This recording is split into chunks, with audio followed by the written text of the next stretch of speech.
Hello friends, welcome back to Speak English with Inspire Academy. स्वागत है आपका फिर से नए वीडियो के साथ। हमारा आज का जो वीडियो का टॉपिक है वो है प्रेजेंट परफेक्ट टेंस। अभी इससे पहले भी मैंने प्रेजेंट परफेक्ट टेंस के ऊपर वीडियो बनाया है, पर आज हम प्रेजेंट परफेक्ट टेंस के साथ साथ उसी सेंटेंस के मतलब जो सेंटेंस हम प्रेजेंट परफेक्ट में बोलते हैं तो उसका इंट्रोगेटिव नेगेटिव इंट्रोगेटिव भी आज हम देखने वाले हैं। साथ ही साथ WH क्वेश्चन का यूज करके हम उस सेंटेंस को कैसे बोल सकते हैं वो भी आज हम देखने वाले हैं। तो चैनल पे अगर नए हैं तो चैनल को जल्दी से सब्सक्राइब कीजिए, क्योंकि हमेशा की तरह ऐसे ही इंग्लिश से रिलेटेड जो इम्पोर्टेंट वीडियो है मैं हमेशा आपके लिए लाती रहूंगी। सो लेट्स बिगिन। तो बिफोर स्टार्टिंग सबसे पहले इन शॉर्ट समझते हैं कि प्रेजेंट परफेक्ट टेंस क्या है। तो प्रेजेंट परफेक्ट मतलब प्रेजेंट में, परफेक्ट मीन्स पूरी। ओके, तो प्रेजेंट में जो एक्शन पूरी है, कंप्लीटेड है, तो उसके लिए हम यूज करते हैं प्रेजेंट परफेक्ट टेंस। मतलब ऐसी एक्शन कौन से टेंस में आती है? प्रेजेंट परफेक्ट टेंस में आती है, प्रेजेंट में जो एक्शन पूरी हुई है।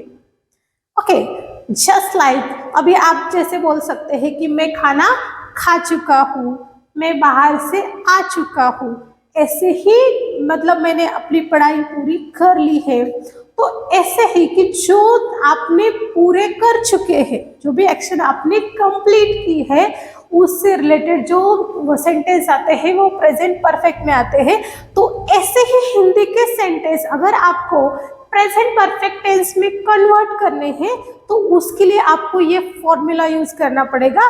सबसे पहले आपको लेना है सब्जेक्ट, उसके बाद एज अ हेल्पिंग वर्ब आप यूज करेंगे हैव या फिर हैज। अभी ये दोनों ऑप्शनल है, तो हैव कब यूज करना है, हैज कब यूज करना है वो मैं आपको बताने वाली हूँ। इन दोनों में से आपको एक ही लेना है। उसके बाद आएगा V3 मतलब third form of the verb and then आएगा ऑब्जेक्ट। तो चलिए देखते हैं कि हैव कब यूज करना है और हैज कब यूज करना है। तो आप हैव यूज कर सकते हैं जब भी जो सब्जेक्ट है वो प्लूरल होने चाहिए, मतलब जो एक्शन करने वाले पर्सन है वो एक से ज्यादा अगर होंगे तो आपको यूज करना है हैव। इसमें एग्जेप्शन ये है कि आई के साथ, आई अगर सिंगुलर है फिर भी आपको आई के बाद हैव का ही यूज करना है, ये आपको ध्यान में रखना है। तो चलिए, जब भी आई होगा सब्जेक्ट या फिर यू, वी, दे, ऐसे अगर प्लूरल सब्जेक्ट होंगे तो उसके बाद ध्यान में रखना है कि हैव का यूज करना है। और सिंगुलर अगर सब्जेक्ट होंगे just like he, she, it, यहाँ पे मैंने राज ये खाली एग्जाम्पल लिया है, इसके अलावा कोई भी पर्सन का, कोई बॉय, गर्ल या फिर मैन, वुमन, किसी का भी मतलब वो सिंगल पर्सन है तो उसके बाद आपको यूज करना है हैज। ध्यान में रखना है प्लूरल सब्जेक्ट के लिए आप हैव यूज करेंगे और सिंगुलर सब्जेक्ट के लिए आप यूज करेंगे हैज। तो चलिए इसके कुछ एग्जाम्पल्स देख लेते हैं। फॉर एग्जाम्पल, मैं नाश्ता कर चुकी हूँ। अभी देखिए मेरी नाश्ता करने की जो एक्शन है वो पूरी हुई है। ओके, मतलब प्रेजेंट में एक्शन क्या है, पूरी है, कंप्लीटेड है। तो यहाँ पे सब्जेक्ट अकॉर्डिंग टू फॉर्मूला अगर लेंगे तो आई इज अ सब्जेक्ट। जैसे कि मैंने बताया आई के बाद आपको हैव का यूज करना है, ठीक वैसे ही मैंने यहाँ पे आई के बाद हैव का यूज किया है। आई हैव, यहाँ पे टेक, टेक मीन्स लेना, सेकंड फॉर्म होता है took and the third form is taken. तो जैसे कि हमें पता है कि V3 मतलब वर्ब का थर्ड फॉर्म आपको यहाँ पे यूज करना है। मैंने टेक का जो थर्ड फॉर्म है वो टेकन लिया है। So I have taken a breakfast is a object. Okay, so मैं नाश्ता कर चुकी हूँ, तो यहाँ पे क्या आएगा, आई have taken a breakfast. Okay, next example, वह कॉलेज जा चुकी है मतलब कॉलेज जाने की एक्शन पूरी हो चुकी है। So she has gone to college. Go का जो थर्ड फॉर्म होता है वो गॉन होता है और यहाँ पे she is a singular person, that's why we have to use has. Okay, so she has gone to college. Next is मैं अपनी पढ़ाई पूरी कर चुका हूँ, मैं अपनी पढ़ाई कर चुका हूँ, I have done my study. And the next is वह सुबह जल्दी निकल चुके हैं, they have left early in the morning. Leave का जो थर्ड, तो चलिए देखते हैं प्रेजेंट परफेक्ट टेंस के जो एग्जाम्पल्स है। मतलब आज तक हमने एफर्मेटिव के एग्जाम्पल्स देखे, जैसे कि आपको पता है कि जो भी एक्शन पूरी हो चुकी है उसके लिए हम यूज करते हैं प्रेजेंट परफेक्ट टेंस। अभी देखिए यहाँ पे परफेक्ट टेंस में सबसे पहले एफर्मेटिव सेंटेंस हम देखेंगे, उसके बाद उसी सेंटेंस का हम इंट्रागेटिव बनाएंगे। अभी एफर्मेटिव मीन्स जो सिंपल सेंटेंस होते हैं कि जो प्रेजेंट परफेक्ट से बिलोंग करते हैं, कि जो स्टेटमेंट होता है उसके बाद क्या होता है, फुल स्टॉप होता है। Okay, then interrogative means question. तो ये जो एफर्मेटिव सेंटेंस है उसी का हमें इंट्रागेटिव बनाना है, मतलब क्वेश्चन बनाना है। देन नेगेटिव, हमें इसी सेंटेंस को नेगेटिव कैसे बनाते हैं वो भी देखना है। और नेगेटिव इंट्रागेटिव मीन्स जो नेगेटिव सेंटेंस हम बना चुके हैं उसी का हमें इंट्रागेटिव भी बनाना है। तो आज ये मैं आपको क्यों सिखा रही हूँ, क्योंकि लैंग्वेज जब हम सीखते हैं तो लैंग्वेज में ज़रूरी नहीं होता कि हम एफर्मेटिव सेंटेंस ही बोलें। ओके, हमारे जो मदर टंग है जिसमें हम बात करते हैं तो इसमें हम ये नहीं कि हम सारे के सारे सेंटेंस सिंपल ही बोलते हैं, एफर्मेटिव ही बोलते हैं। समटाइम ऐसी सिचुएशन आती है कि हमें क्वेश्चन पूछना होता है या फिर हमें नेगेटिव क्वेश्चन, मतलब नेगेटिव सेंटेंस भी हम बोलते हैं, उसी का नेगेटिव का भी क्वेश्चन हम बोलते हैं। ओके, तो आप ये जो सब है वो अपनी मदर टंग में बोलते हैं। तो आज हम सीखेंगे कि प्रेजेंट परफेक्ट जो एक्शन है उसका इंट्रागेटिव नेगेटिव, नेगेटिव इंट्रागेटिव कैसे बनाना है। So let's begin. तो ये जो है हम विथ एग्जाम्पल्स विथ फॉर्मूला सीखेंगे। Okay, so present perfect tense में सबसे पहले एफर्मेटिव सेंटेंस जो मैंने अभी अभी आपको बताया कि उसी का एक एग्जाम्पल देखते हैं। तो सबसे पहले उसका जो फॉर्मूला वो है subject then have has. Okay, have has is a helping verb, we can use it for present perfect tense. Then V3 and object, V3 means third form of the verb.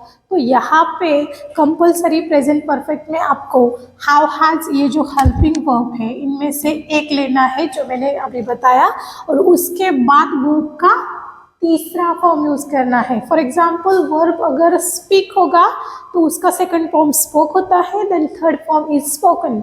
सो यहाँ पे आपको spoken use करना है। जब भी मतलब question हो, negative हो, एफर्मेटिव हो, सब में V3 कंपल्सरी होता है। ओके, फॉर एग्जाम्पल मैं अपना काम पूरा कर चुकी हूँ, मतलब यहाँ पे मेरा जो काम है वो पूरा हो चुका है, काम जो एक्शन है मेरी वो पूरी हो चुकी है। सो मैं अपना काम पूरा कर चुकी हूँ, आई हैव फिनिश्ड माई वर्क। तो यहाँ पे देखिए आई इज अ सब्जेक्ट, यहाँ पे आई के बाद मैंने हैव का यूज किया है। देन V3, इसका जो फर्स्ट फॉर्म है वो है फिनिश और उसको ईडी लगाने से वो V3 में कन्वर्ट हो जाता है। So I have finished my work. Okay, next example, Rahul अंग्रेजी बोल चुका है, मतलब उसकी अंग्रेजी बोलने की जो एक्शन है वो पूरी हो चुकी है। So Rahul is a subject, then यहाँ पे सिंगुलर सब्जेक्ट है तो यहाँ पे हम हैज यूज करेंगे। So Rahul has spoken English. Okay, spoken is a third form of speak. तो अकॉर्डिंग टू फॉर्मूला यहाँ पे देखा जाए तो राहुल अंग्रेजी बोल चुका है, Rahul has spoken English. Okay, तो ये तो था एफर्मेटिव का एग्जाम्पल। ऐसे बहुत सारे एग्जाम्पल आप इजीली बना सकते हैं। तो जस्ट लाइक मतलब आप अपने डेली लाइफ में अगर आप सोचेंगे तो ऐसे बहुत सारे सेंटेंसेस आप बोलते हैं, तो इसी को हमें इंग्लिश में ट्रांसलेट करना है with the help of that formula. Okay, next is interrogative. अभी ये एफर्मेटिव ही सेंटेंस हम फॉरवर्ड करेंगे और उसी का इंट्रागेटिव बनाएंगे। तो यहाँ पे देखिए ये जो फॉर्मूला है यहाँ पे कुछ चेंजेस है कि ये जो हैव हैज ये हेल्पिंग वर्ब सेंटेंस के सेकंड नंबर में हमने लिया था। तो जब भी हमें क्वेश्चन बोलना है, क्वेश्चन बनाना है, तो ये जो हैव हैज है वो सेंटेंस के स्टार्टिंग में अगर आप लेंगे तो वो क्वेश्चन बन जाता है। जैसे कि यहाँ पे एग्जाम्पल था कि मैं अपना काम पूरा कर चुकी हूँ, तो यहाँ पे क्वेश्चन अगर बनाना है तो क्या मैं अपना काम पूरा कर चुकी हूँ, तो यहाँ पे क्वेश्चन मार्क है, तो हैव हैज पहले लेना है। तो जबकि हमने हैव के बाद आई के बाद हैव लिया है, तो उसी हैव को हम सेंटेंस के स्टार्टिंग में यूज करेंगे। Have I finished my work, okay, क्या मैं अपना काम पूरा कर चुकी हूँ, have I finished my work. Next example, क्या राहुल अंग्रेजी बोल चुका है, यहाँ पे हैज स्टार्टिंग में लेंगे, हैज राहुल स्पोकन इंग्लिश। यहाँ पे फॉर्मूला एज इट इज है, जस्ट हमने हैव हैज को सेंटेंस के स्टार्टिंग में लेना है, तो भी वो क्वेश्चन बन जाएगा। तो क्या राहुल अंग्रेजी बोल चुका है, has Rahul spoken English, okay. तो इसी सेंटेंस को नेगेटिव बनाते हैं। तो नेगेटिव में हमें क्या करना है कि ये जो हैव हैज है, तो उसके बाद अगर आप नॉट का यूज करेंगे तब वो नेगेटिव बन जाता है। मतलब कोई भी सेंटेंस अगर हेल्पिंग वर्ब के बाद आप उसमें नॉट यूज करते हैं तो वो सेंटेंस नेगेटिव बन जाता है। तो देखिए यहाँ पे सब्जेक्ट लेना है, उसके बाद have has, then not, and वीथ is compulsory for present perfect tense, and then object. यही एग्जाम्पल लेंगे कि मैं अपना काम पूरा नहीं कर चुकी हूँ, ओके, मैं अपना काम पूरा नहीं कर चुकी हूँ, तो यहाँ पे I have not finished my work, okay. Then Rahul अंग्रेजी नहीं बोल चुका है, Rahul has not spoken English, okay. तो ये जो नेगेटिव सेंटेंस है, मतलब आप ऐसे ही बहुत सारे एग्जाम्पल इजीली बना सकते हैं। तो ये जो नेगेटिव है, नेगेटिव इंट्रागेटिव, मतलब ये नेगेटिव का भी हमें इंट्रागेटिव बनाना है। तो सबसे पहले इसे जान लेंगे कि ये जो हैव नॉट है, तो उसका जो शॉर्ट फॉर्म है वो हम यूज कर सकते हैं हैवंट। अगर किसी वर्ब को, किसी हेल्पिंग वर्ब को अगर एंटी लगाएंगे तो वो नेगेटिव बन जाता है। तो हैव नॉट का जो शॉर्ट फॉर्म है वो है हैवंट, और हैज नॉट का क्या आएगा, हैजंट, ओके।